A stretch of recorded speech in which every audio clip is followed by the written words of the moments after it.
Iloilo City Job Fair nangin madinalag-on. Mga Ilonggo nahatagan sang oportunidad para makaangkon sang trabaho.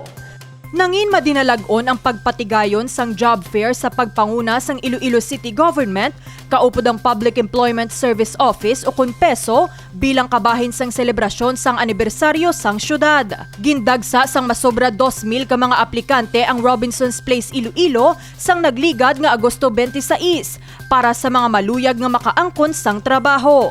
Nagbukas ini alas 9 sang aga tubtub alas 4 sa hapon. Dala ang ila biodata kag resume, madamo na sang mga aplikante ang timprano pa nga nagpila agud mangin kabahin sang nasambit nga aktibidad. Si Rica Bonafe, 23 anyos sang Mamhut Norte Balasan kag fresh graduate sang Northern Iloilo State University, alas 7 pa lang sang aga, nag-abot na ini sa venue agud magpila. Naging search ko ano yung akong applyan para may idea man ko ma'am kung suitable man ko sa ilang nga ang ilang ginapangita nga bago nga employee.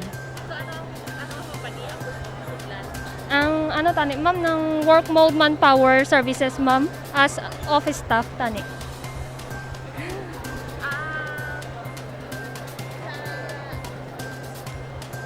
Sa diin ka na-graduate? Pagong na-graduate? Yes ma'am, fresh graduate ma'am from NISO, Northern. First job mo rin natin. Yes, ay ma'am naka part-time na ko ma'am Gaisano Capital Balasan ma'am for 3 months. Sige, so ano ang pahaban mo sa job fair? Of course ma'am, opportunity ma'am, fresh graduate kami ma'am. So ging-take ko ning opportunity para makakita makaobra kag makabulig man sa akong family, especially sa akong parents ma'am. Ginpreparahan naman sang maayo ni Charity Faith Gomez ang job fair. Si Charity, 22 anyos kag fresh graduate sang St. Therese MTC Colleges La Fiesta site. Kag handom gid sini nga makasulod sa iya gusto nga kompanya.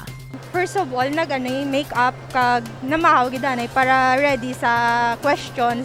Kag basa-basa kami scroll kag mga possible questions.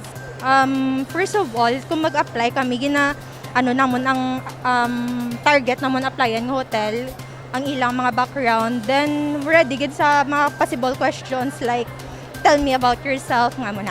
Since graduate ako sang cruise line, ang gina-target ko tani mga hotels, ang ko subong is Ferrymar Hotel. As a room attendant or waiter, ma'am pwede gid siya waiter. Family ko ma'am kagang ako nga passion sa amo nga kurso, kagang dreams ko gid ya ma'am nga mangin sunod mangin isa ka hotelier or sa cruise.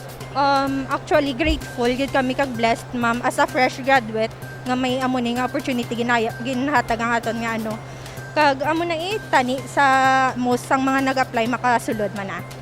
108 ka mga kompanya ang kabahin sang aktibidad kag bukas para magbaton sang mga aplikante. Tinutuyo sini nga aktibidad nga mabuligan ang mga Ilonggo nga makapangita sang palangabuhian matapos magtupa ang pandemya sa syudad, kung sa diin madamo ang nadulaan sang ubra. Iniisa lang sa madamo pa nga programa sang lokal nga panguluhan agud mapasanyog ang syudad sang Iloilo.